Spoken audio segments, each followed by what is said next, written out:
লগ্ন এই মুহূর্তে রোহিণী নক্ষত্রের চতুর্থ চরণে, অর্থাৎ যদি আমরা একে আইডেন্টিফাই করবার চেষ্টা করি, লগ্নটা কিন্তু নবাংশ লগ্ন, এটা কিন্তু মেষ রাশিতে পড়বে। ফলে এখানে কিন্তু একটা অ্যাগ্রেসিভনেস এটা দেখতে পাওয়া যাবে। ঝামেলা অশান্তি হবে, সাধারণ মানুষ সাবধানে থাকবেন। বৃষ রাশিতে ইউরেনাস প্লুটো এরা অবস্থান করে রয়েছেন, সমস্যা রয়েছে, তবে এক্সপেক্টেড বামফ্রন্টের কিছুটা ভোট বাড়তে পারে। মকরের ক্ষেত্রে সপ্তমে রবি শনি হাড্ডাহাড্ডি লড়াই চলবে। রবি এবং শনি একত্রে অবস্থান করার কারণে এখানে তৃণমূল প্রার্থীর জেতার সম্ভাবনা এটা কিন্তু বেশি, অনেকটাই বেশি। নবাংশ কুণ্ডলিতে এটা কিন্তু আমাদের ডিসাইডিং ফ্যাক্টর। প্রথমেই বলি, তৃণমূল প্রার্থী মকর রাশি, সেখানে রাহু অবস্থান করে রয়েছে এবং শনি সে কিন্তু তুঙ্গ। ফলে এখানে কিছু হঠকারিতা দেখতে পাওয়া যাবে, কিছু উগ্রতা দেখতে পাওয়া যাবে। যেহেতু লগ্ন অধিপতি তিনি তুঙ্গ হয়েছেন, এটা একটা প্লাস পয়েন্ট। একাদশ ভাবে রবি রয়েছে, এটাও পজিটিভ, এবং এর সঙ্গে সঙ্গে মঙ্গলের দৃষ্টি এটা কিন্তু মকরের উপরে রয়েছে। রাহুর অবস্থান, মঙ্গলের দৃষ্টি এবং শনির তুঙ্গ হওয়া, এটা কিন্তু আলটিমেটলি নবাংশ কুণ্ডলীকে বেশ খানিকটা এনার্জাইজ করেছে। মিনের ক্ষেত্রে এই রবি দ্বিতীয়, এবং মিনের অধিপতি বৃহস্পতি তিনিও কিন্তু নিচস্থ হয়েছেন। সেই ক্ষেত্রে মকরের অধিপতি শনি তিনি কিন্তু দশাংশ কুণ্ডলিতে সক্ষেত্রী। ফলে এই D10 কুণ্ডলী, দশাংশ কুণ্ডলী, সেটাও কিন্তু তৃণমূলের জিতবার সম্ভাবনাকেই ইন্ডিকেট করে। এবং প্রত্যেকের ক্ষেত্রে বৃহস্পতির কম্বিনেশন এটা কিন্তু নেগেটিভ। অদিতি মুন্সির ক্ষেত্রে বৃহস্পতি দ্বাদশে অবস্থান করে রয়েছে। বামপন্থী প্রার্থী, তার ক্ষেত্রে বৃহস্পতি অষ্টমে অবস্থান করে রয়েছে। কিন্তু একমাত্র তরুণজ্যোতি তিওয়ারি, তার ক্ষেত্রে বৃহস্পতি D60 কুণ্ডলিতে দশমে অবস্থান করে রয়েছে।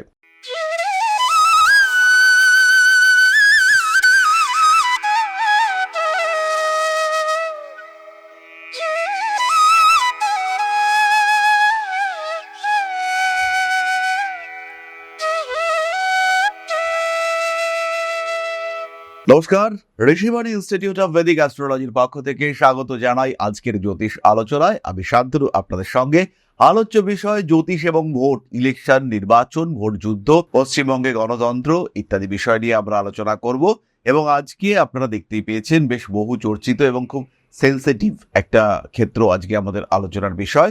সেটি হলো রাজারহাট এবং গোপালপুর। এই বিধানসভা কেন্দ্র, অর্থাৎ রাজারহাট গোপালপুরে এখন বিজয়ী টিএমসি তৃণমূল কংগ্রেস প্রার্থী অদিতি মুন্সি, তিনি তৃণমূলের পক্ষ থেকে দাঁড়িয়েছেন। তরুণজ্যোতি তিওয়ারি ইনি রাজারহাট গোপালপুরের বিজেপি প্রার্থী। শুভজিৎ দাশগুপ্ত ইনি সিপিআইএম প্রার্থী। সুতরাং এই ভোট যুদ্ধে কে জিততে পারেন, জ্যোতিষ কি বলছে, হোরারি অ্যাস্ট্রোলজি কি বলছে, এই বিষয়গুলো আমরা আইডেন্টিফাই করবার চেষ্টা করব। এবং এখানে কিন্তু মূলত আমরা যে লগ্ন আইডেন্টিফাই করব তার উপরে দ্রেক্কান কুণ্ডলীর রেসপেক্টে প্রথম ভাব, তৃতীয় ভাব এবং পঞ্চম ভাব, এই সাপেক্ষে আমরা লগ্নকে আইডেন্টিফাই করব। তার সঙ্গে সঙ্গে দ্রেক্কান কুণ্ডলী, নবাংশ কুণ্ডলী, মূল কুণ্ডলী, দশাংশ কুণ্ডলী, D60 কুণ্ডলী এবং সেই সঙ্গে সঙ্গে সর্বাষ্টক বর্গ, প্রত্যেকটি বিষয় থেকে ইন্ডিভিজুয়ালি আমরা ভাবার চেষ্টা করব এবং তারপরে আসবো একটা কনক্লুশনে। সেই সঙ্গে সঙ্গে কোন দিকের ভোট কারা বেশি প্রাপ্ত হতে পারেন, সেই বিষয়গুলিও আমরা আইডেন্টিফাই করবার চেষ্টা করব। ভীষণই সেন্সিটিভ একটা কেন্দ্র এখানে রাজারহাট গোপালপুর, সেই বিষয় নিয়ে আমরা আসছি। যেই সময় আমরা ডিসকাস করছি আজকে 30 তারিখ, 30শে মার্চ 2026, সময় সকাল 9টা 23:47। প্লেস অফ ডিসকাশন এটা হলো কলকাতা। মূল লগ্ন বৃষভ। লগ্ন এই মুহূর্তে রোহিণী নক্ষত্রের চতুর্থ চরণে, অর্থাৎ যদি আমরা একে আইডেন্টিফাই করবার চেষ্টা করি, লগ্নটা কিন্তু নবাংশ লগ্ন, এটা কিন্তু মেষ রাশিতে পড়বে। ফলে এখানে কিন্তু একটা অ্যাগ্রেসিভনেস এটা দেখতে পাওয়া যাবে। ঝামেলা অশান্তি হবে, সাধারণ মানুষ সাবধানে থাকবেন। এরপরে আমরা চলে আসবো দ্রেক্কান কুণ্ডলিতে, সরাসরি দ্রেক্কান কুণ্ডলিতেই আমরা চলে আসব এবং দ্রেক্কান কুণ্ডলী থেকে আমরা তিনজনের লগ্ন আইডেন্টিফাই করব। প্রথম লগ্ন মকর, আমরা অদিতি মুন্সিকে ধরছি। প্রথম লগ্ন হচ্ছে মকর। তারপরে আমরা চলে আসবো 2 নম্বর, অর্থাৎ মীন লগ্ন, তরুণজ্যোতি তিওয়ারি। আর তৃতীয় শুভজিৎ দাশগুপ্ত, তাকে আমরা আইডেন্টিফাই করব বৃষ রাশি থেকে। বৃষ রাশিতে ইউরেনাস প্লুটো এরা অবস্থান করে রয়েছেন, সমস্যা রয়েছে, তবে এক্সপেক্টেড বামফ্রন্টের কিছুটা ভোট বাড়তে পারে। মকরের ক্ষেত্রে সপ্তমে রবি শনি হাড্ডাহাড্ডি লড়াই চলবে। রবি এবং শনি একত্রে অবস্থান করার কারণে এখানে তৃণমূল প্রার্থীর জেতার সম্ভাবনা এটা কিন্তু বেশি, অনেকটাই বেশি। অন্যদিকে আমরা দেখতে পাচ্ছি যে বৃহস্পতি তিনি কিন্তু মিন, তরুণবাবুকে আমরা দেখব মিন থেকে, মিনের অধিপতি বৃহস্পতি তিনি দ্বাদশে অবস্থান করে রয়েছেন। ফলে দ্রেক্কান কুণ্ডলী অনুযায়ী কিন্তু কিছুটা দুর্বলতা তৈরি হচ্ছে। যদিও দ্রেক্কান আমাদের কোনো ডিসাইডিং কুণ্ডলী নয়। আমরা চলে আসবো নবাংশ কুণ্ডলীতে। নবাংশ কুণ্ডলীতে এটা কিন্তু আমাদের ডিসাইডিং ফ্যাক্টর। প্রথমেই বলি, তৃণমূল প্রার্থী মকর রাশি, সেখানে রাহু অবস্থান করে রয়েছে এবং শনি সে কিন্তু তুঙ্গ। ফলে এখানে কিছু হঠকারিতা দেখতে পাওয়া যাবে, কিছু উগ্রতা দেখতে পাওয়া যাবে। যেহেতু লগ্ন অধিপতি তিনি তুঙ্গ হয়েছেন, এটা একটা প্লাস পয়েন্ট। একাদশ ভাবে রবি রয়েছে, এটাও পজিটিভ, এবং এর সঙ্গে সঙ্গে মঙ্গলের দৃষ্টি, এটা কিন্তু বক্রের উপরে রয়েছে। রাহুর অবস্থান, মঙ্গলের দৃষ্টি এবং শনির তুঙ্গ হওয়া, এটা কিন্তু আলটিমেটলি নবাংশ কুণ্ডলীকে বেশ খানিকটা এনার্জাইজ করেছে। ফলে অদিতি মুন্সি তার কিন্তু জিতবার সম্ভাবনা অবশ্যই রয়েছে, এবং এখানে কিছু অনৈতিক কার্যাবলী সেটা আমরা এক্সপেক্ট করব। পরবর্তী প্রার্থী বিজেপি তরুণজ্যোতি তিওয়ারি, তার ক্ষেত্রে কিন্তু বুধ সপ্তমপতি বুধ নিচস্থ হয়েছে। বৃহস্পতি মিনের অধিপতি, তিনি দ্বিতীয় ঘরে অবস্থান করে রয়েছেন। দ্বিতীয় ঘরে নবাংশ কুণ্ডলীতে বৃহস্পতির অবস্থান এবং তার সঙ্গে সঙ্গে নবমপতির চতুর্থে অবস্থান। ভোট ব্যাংক বাড়বে, অবশ্যই ভোট ব্যাংক বাড়বে, এবং লড়াই করলে পরে জিতে যাওয়ার একটা প্রবণতা সেটাও রয়েছে। এখানে জনসংযোগ বাড়িয়ে তোলার চেষ্টা করতে হবে। সবচেয়ে ঘাটতি রয়েছে এখানে জনসংযোগের ক্ষেত্রে, এই বিষয়টা কিন্তু খেয়াল রাখতে হবে। কারণ নবাংশ কুণ্ডলীতে অষ্টমে শনি রয়েছে এবং একাদশে রাহু রয়েছে। জনসংযোগ বাড়ালে সাফল্য এবং জনসংযোগের ঘাটতি প্রধান প্রতিবন্ধকতা। নবমে রবি রয়েছে, এটা আপনার জন্য পজিটিভ। জেতার সম্ভাবনা একদম নেই বলবো না, 40% অবশ্যই জেতার সম্ভাবনা আপনার ক্ষেত্রে রয়েছে। এরপর আমরা চলে আসবো আরেকটি ডিসাইডিং ফ্যাক্টরে, এটি হলো দশাংশ কুণ্ডলী। এখানে কিন্তু আমরা দেখতে পাচ্ছি মকরের চতুর্থে রবি নিচস্থ হয়েছে।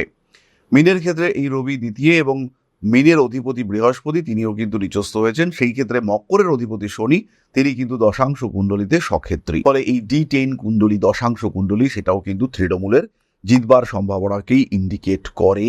এরপর আমরা চলে আসবো D60 কুণ্ডলী, এবং আলটিমেট ডিসাইডিং ফ্যাক্টর যে কথা বলবে D60 কুণ্ডলী, এটা ডিসাইডিং ফ্যাক্টর। তো এখানে আমরা দেখতে পাচ্ছি শনিদেব মকরের অধিপতি, তিনি সক্ষেত্রী হয়ে রয়েছেন, এবং ইউরেনাস সেখানে যুক্ত হয়ে রয়েছে। শনি ইউরেনাসের এই কম্বিনেশন অ্যাগ্রেসিভ মুভমেন্টকে ইন্ডিকেট করে। কালপুরুষের দশমভাবে শনির অবস্থান এবং বৃহস্পতিরও সক্ষেত্রী অবস্থান, এটা কিন্তু পরিবর্তনের সম্ভাবনাকে কমায়, পজিটিভলি কমায়। কিন্তু এই D60 কুণ্ডলীতে যদি লগ্ন সাপেক্ষে দেখি, পরিবর্তন না প্রত্যাবর্তন। লগ্ন হচ্ছে বৃশ্চিক লগ্ন, এবং দশম ভাব, সেখানে রাহুর দৃষ্টি তো রয়েছে। ফলে এখানে পরিবর্তনের সম্ভাবনা D60 কুণ্ডলী বলছে। একাদশে রবি অবস্থান করে রয়েছে, চন্দ্র রাহুযুক্ত, মানুষ চাইছে পরিবর্তন। দেবগুরু বৃহস্পতি সক্ষেত্রী হলেও রাহুযুক্ত। রাহু, বৃহস্পতি এবং মঙ্গল এরা ত্রিকোণে অবস্থান করে রয়েছেন। এই ত্রিকোণে অবস্থানের কারণে বেশ ধর্মীয় ব্যাপার স্যাপারের একটা প্রভাব এটা কিন্তু দেখতে পাওয়া যাবে, এবং প্রত্যেকের ক্ষেত্রে বৃহস্পতির কম্বিনেশন এটা কিন্তু নেগেটিভ। অদিতি মুন্সির ক্ষেত্রে বৃহস্পতি দ্বাদশে অবস্থান করে রয়েছে। বামপন্থী প্রার্থী, তার ক্ষেত্রে বৃহস্পতি অষ্টমে অবস্থান করে রয়েছে, কিন্তু একমাত্র তরুণজ্যোতি তিওয়ারি, তার ক্ষেত্রে বৃহস্পতি D60 কুণ্ডলীতে দশমে অবস্থান করে রয়েছে। সুতরাং এই ক্ষেত্রে জিতবার বা হারবার প্রবাবিলিটি বা পসিবিলিটি, ভোটের ডিভিশন, এইটা কিন্তু মোটামুটি একটা 10% ডিফারেন্সের মধ্যে দেখতে পাওয়া যাবে। অর্থাৎ ভোটের ব্যবধান যে মারাত্মক হবে সেটা কিন্তু হবে না, যেহেতু এখানে ভোটের সংখ্যা এটাই গুরুত্ব পায়, বা ভোটের সংখ্যা এটাই নির্দেশ করে যে কারা জিতবে বা কারা আসলো। তো তথাপি আমি বলবো ভোট সংখ্যার ব্যবধান কিন্তু মারাত্মক থাকবে না। ফলে এই ক্ষেত্রে যদি আমরা একটা প্রবাবিলিটি ফ্যাক্টরকে কাজ করাই, যদিও এই ইলেকশনের সবটাই সম্ভাবনা, কারণ আমাদের কাছে ডেট অফ বার্থ নেই, আমাদের কাছে টাইম নেই, আমরা কম্পেয়ার করতে পারবো না কার ভালো দশা চলছে, কার জন্মকুণ্ডলী সাপেক্ষে বর্তমানে রবি কোন অবস্থায় রয়েছে, কোনো তথ্য আমাদের কাছে নেই। কেবলমাত্র প্রশ্ন জ্যোতিষ, কেবলমাত্র সম্ভাবনার উপরে ভিত্তি করে আমরা এই প্রেডিকশন করছি। সুতরাং এই প্রেডিকশনের ভুল হওয়ার একটা সংযোগ অবশ্যই রয়েছে, কিন্তু তা সত্ত্বেও জেনারেলি হোরারি অ্যাস্ট্রোলজি একটা কঠিন সাবজেক্ট, একটা স্ট্রং সাবজেক্ট। এই ক্ষেত্রে সাধারণত আমরা আশা করব ভুল হওয়ার সম্ভাবনা কম। আমরা চলে এসেছি সর্বাষ্টক বর্গ কুণ্ডলীতে। এখানে মকরে দেখতে পাওয়া যাচ্ছে 32 পয়েন্ট, মিনে 28 পয়েন্ট, আর অন্যদিকে বৃষতে আমরা দেখতে পাচ্ছি 28 পয়েন্ট। ফলে মিন এবং বৃষর থেকে মকর কিন্তু সামান্য হলেও এগিয়ে রয়েছেন, এবং এই এগিয়ে থাকাটা কিন্তু সামান্যই, মাত্র 4 নম্বরের ডিফারেন্স। ফলে এটা কিন্তু মারাত্মক কিছু এগিয়ে থাকা নয়। আমরা চলে এসেছি সর্বাষ্টক বর্গ কুণ্ডলীতে। এখানে মকরে দেখতে পাওয়া যাচ্ছে 32 পয়েন্ট, আর অন্যদিকে বৃষতে আমরা দেখতে পাচ্ছি 28 পয়েন্ট। ফলে মিন এবং বৃষর থেকে মকর কিন্তু সামান্য হলেও এগিয়ে রয়েছেন, এবং এই এগিয়ে থাকাটা কিন্তু সামান্যই, মাত্র 4 নম্বরের ডিফারেন্স। ফলে এটা কিন্তু মারাত্মক কিছু এগিয়ে থাকা নয়। মকরে আমরা দেখতে পাচ্ছি শুক্র সবচেয়ে বেশি পয়েন্ট দিয়েছে, তার ফলে অদিতি মুন্সির ক্ষেত্রে শুক্রের পাওয়ার এটা কিন্তু সবচেয়ে স্ট্রং, এবং এখানে সেলিব্রিটি ক্যান্ডিডেট, বিভিন্ন তার যোগ্যতা গুণাবলী, শুক্রের প্রভাব এটা কিন্তু একটা মারাত্মক ভূমিকা নেবে।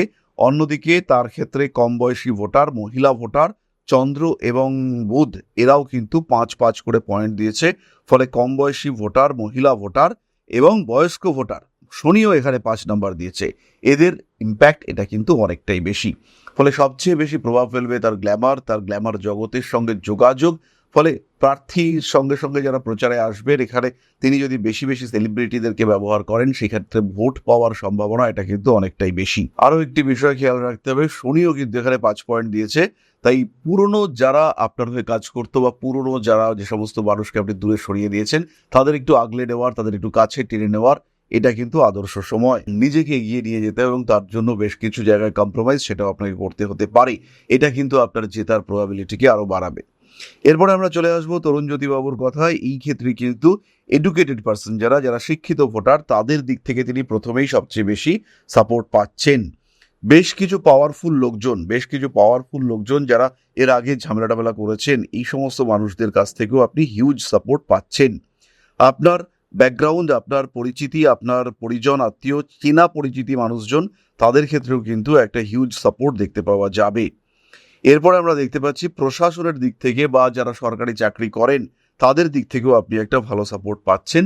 বর্তমানে ক্ষমতাশীল দলের একটা অংশের সাপোর্ট এটাও আপনি প্রাপ্ত হবেন। শুক্রের সাপোর্ট আপনার এখানে নেই, এটা অবশ্যই একটা নেগেটিভ পয়েন্ট। বুধ মোটামুটি সাপোর্ট দিচ্ছে, নতুন ভোটারদের একটা অংশ মোটামুটি 30 to 40% এরা আপনাকে সাপোর্ট করবে। এই ক্ষেত্রটিকে আরেকটু বাড়িয়ে তুলতে হবে, নজর দিতে হবে মহিলা ভোটারদের দিকে। ধর্ম কিন্তু আপনার ক্ষেত্রে একটা বড় ফ্যাক্টর হয়ে উঠবে, 5 পয়েন্ট পাচ্ছে বৃহস্পতি। ফলে ধর্মীয় উন্মাদনা, ধর্ম, এই বিষয়গুলিকেও কিন্তু আপনার ক্ষেত্রে একটা বড় ডিসাইডিং ফ্যাক্টর হয়ে উঠবে। কিন্তু আলটিমেটলি আমি বলবো এই কুণ্ডলিতেও কিন্তু, সর্বাষ্টক বর্গ কুণ্ডলিতেও অদিতি মুর্শির জিতে আসার সম্ভাবনা এটা কিন্তু বেশি।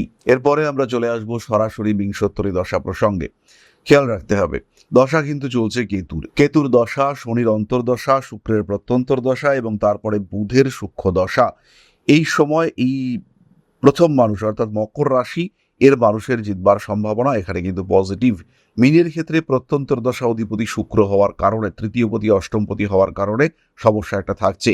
কেতু এখানে অবশ্যই নেগেটিভ। এখানে প্রচার, একটা ওই সোশ্যাল মিডিয়া প্রচার, এগুলো কিন্তু বড় ভূমিকা পালন করবে। সচেতন হতে হবে, সচেতন থাকতে হবে প্রত্যেকটি মানুষকে। নিজের বাক্যের উপর, নিজের অ্যাক্টিভিটিসের উপর নিয়ন্ত্রণ রাখতে হবে। এবার আমরা চলে আসবো 3 পক্ষের জন্য কি কি প্রতিকার ধারণ করা প্রয়োজন। প্রথমেই বলি অদিতি মুন্সি, ওনার ক্ষেত্রে কিন্তু শুক্রকে বুস্ট আপ করা এটা আমাদের দরকার রয়েছে। তার সঙ্গে সঙ্গে ভুবনেশ্বরী কবচ, ভুবনেশ্বরী হোম, এটা অত্যন্ত পজিটিভ হতে দেখতে পাওয়া যাবে।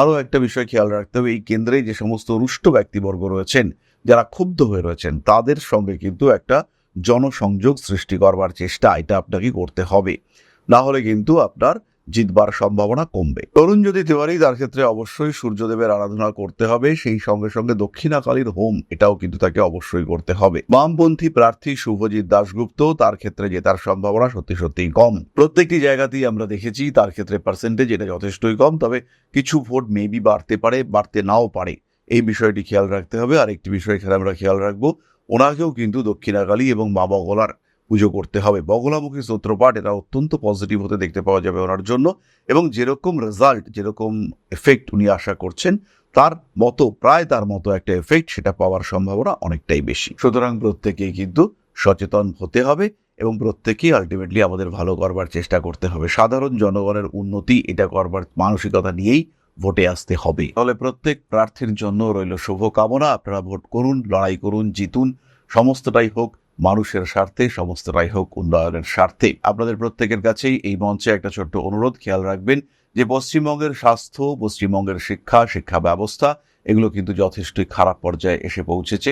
সেই সঙ্গে সঙ্গে কর্মসংস্থান, সরকারি চাকরি, সে ব্যাপারটা কিন্তু পুরোপুরি একটা হাস্যরসাত্মক বিষয়ের দিকে এগিয়ে গেছে।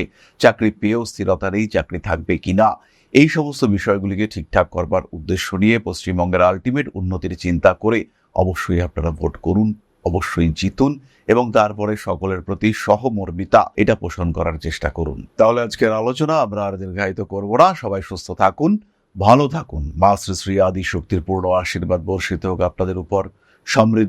আরো সমৃদ্ধ হয়ে উঠুক আপনাদের প্রত্যেকের জীবন। জয় মা আদি শক্তি। নমস্কার।